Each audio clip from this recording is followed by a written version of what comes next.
2 years ago, I bought what I thought would be my dream car. And 2 years is a long time. After that period of time, you would think, oh, the excitement starts to fade. But does it really?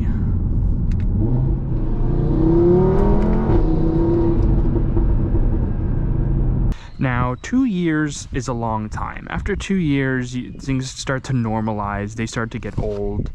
They don't get as exciting as they used to be. I used to have a 2011 and a 2017 WRX STI before owning this car, and I only had it for a year. Now, mind you, the STI, it's a fantastic car and it's really fun, but something about this car and the excitement just gets me in the driver's seat every single day. Now, I originally thought that this car was just gonna be like my STI, where I was gonna go ahead and get sick of it after a year and jump into something else. But honestly, it is the complete opposite. Every single time I get into the car, I just have a smile on my face. It's so much fun, it's a blast to drive. Over the past 2 years of me owning the car, it's been nothing but reliable. Just the standard maintenance that I did, like oil changes, Haldex fluid changes, and such like that. So this car has just been an absolute blast to drive day in and day out. And speaking of day in and day out, you know, this is my daily driver. I drive it every single day to work. You'd think that it would get boring, the noises wouldn't be as fun, and things would start to get dull. But it really doesn't. You know, from RS start, when you start the car, the pops it makes, and everything in between, it's just like the best all-around daily driver you could honestly ask for. And let me prove it to you.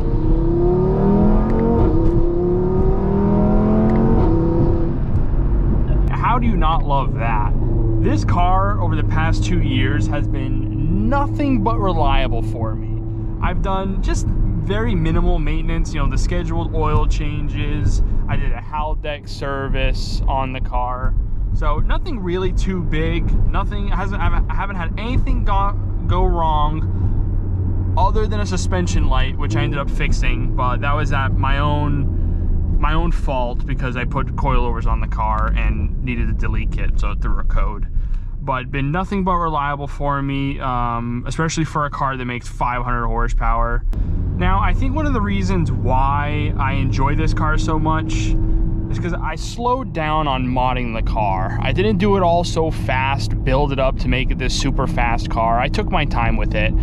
Over the course of the first and into the 1.5 years of owning this car, I only did a stage 1 tune on this car, and it was fantastic. It was so much fun. I had an intake, it made all the cool noises, and honestly, it was kind of in my opinion, the most perfect that you could get for a daily driver. Now, as you move on to the stage 2 tune, it becomes a little bit less daily drivable, especially if you're running a catalyst downpipe like I currently am. Having the windows down in the summer while you're sitting at a red light the smell can certainly get into the cabin, and it's not something that you certainly want to be breathing in over and over and over again. So makes it a little bit less daily drivable. But other than that, we'll get into the stage 2 mods later on in the video as far as what I've done to the car, but absolutely zero complaints with stage 1. It's quick, it's reliable, it still has the fun pops and the noises that you get, especially with Unitronic. They like to over exaggerate the pops and such. So it's just been so much fun, and would highly recommend it for anybody who's interested in getting the 8V RS3 or the TTRS. Speaking of catalyst downpipe, when I first switched over to stage 2, I thought that the gas mileage was going to get much worse. Basically because with stage 2, getting a catalyst downpipe and moving to bigger port injectors in the front of the car, I thought for sure that the gas mileage was just going to get way worse. It actually hasn't. I still on the highway am getting 27 miles per gallon and about 22, 23 cruising throughout the city. So no complaints there. It's been super great, especially in a time where we're going about 5.19 a gallon. It just seems to be getting higher and higher. So it's super helpful. It is a small tank. It's about like 12.5 gallon tank. So it's still requires very frequent fuel ups.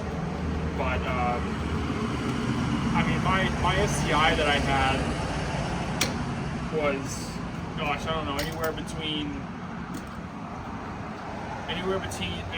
like 18, 19 miles per gallon on the highway, and I had a stage 2 tune on that exact car as well. So it's definitely been a huge improvement, fuel economic wise, and much happy with it, especially going from a 300 horsepower car getting 19 miles per gallon to a 550 horsepower car getting 25. One of my favorite parts. We'll start off with the cosmetic mods. Everything else on the car is relatively the exact same. So the wheels are the same as they were last year. Side skirts are the exact same. What we did change was up front. We used to have this carbon fiber overlay here as well as a front lip. We got that removed. Recently added a Maxton Designs gloss black front lip on the car, which honestly, when you just look at it, it just ties in so well with the car. I love just the gloss black matching with the, the Mythos black paint. Just looks so good.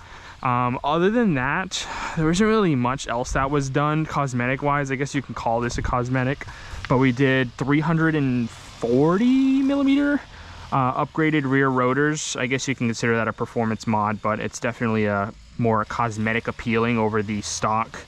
I think it was like 310 millimeter that comes on the car. So that's basically done for cosmetics wise. Since doing the 1 year review, we did move over. I apologize for the weed whacking, but it's kind of hard to find a location that was relatively quiet. But we did upgrade to stage 2 on the car. We did a upgraded intercooler. I can't really see it, but it certainly is in there. Unitronic intercooler.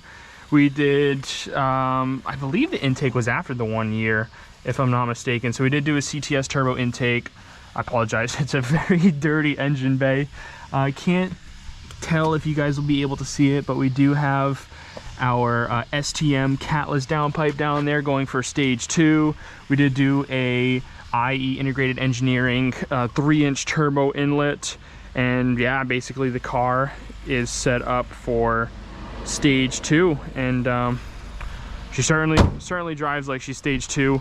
One thing I did do relatively recently, about I'd say a month ago, is we did switch the exhaust back to the stock exhaust with a catless downpipe and the AWE switch path exhaust. It was just I would say obnoxiously loud, but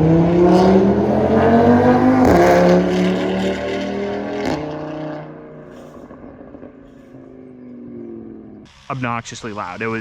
You'd get a ton of attention with it, and it was just, most likely gonna get pulled over for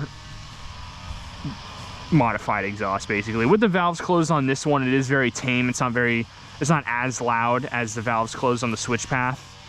But yeah, we'll give you some exhaust. I'll even throw in an exhaust clip of what it sounded like when it was the AWE switch path with the catless downpipe, and it was certainly rowdy. All right, guys, so that's gonna go ahead and wrap up the 2-year review on my 2018 Audi TTRS. Expect a year 3 review on this car. I have absolutely no plans on getting rid of it. I love this car. I love to drive it every single day. Do got upcoming plans. Maybe possibly by year 3 you'll see an upgraded turbo and going down some other upgrades, possibly stage 3. Who knows? There's so much you can possibly do to these Daza motors that you can, it's literally endless. You can build it, and next thing you know, the car's at 700, 800, 900 horsepower. So we'll see how it goes. Otherwise, I hope you guys enjoyed the video. Leave a comment, leave a like, what you guys possibly enjoy, what you guys want to see next in the videos that me and Mason make. But otherwise, I appreciate you watching, and I'll see you guys in the next one.